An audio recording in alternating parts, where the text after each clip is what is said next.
आदिम् अमेयम् अजेयम् अचिन्त्यम् अमोघम् अपूर्वम् अनन्तम् अखण्डम् धर्मस्थल क्षेत्र वरपरं ज्योतिम्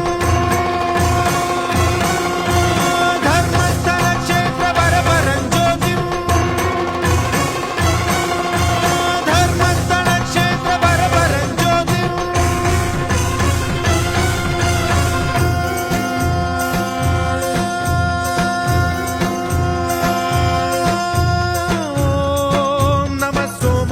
सौम्याय च भव्याय च भाग्याय च शान्ताय च शौर्याय च योगाय च भोगाय च कालाय च कान्ताय च रम्याय च गम्याय च ईशाय च श्रीशाय च शर्वाय च सर्वाय च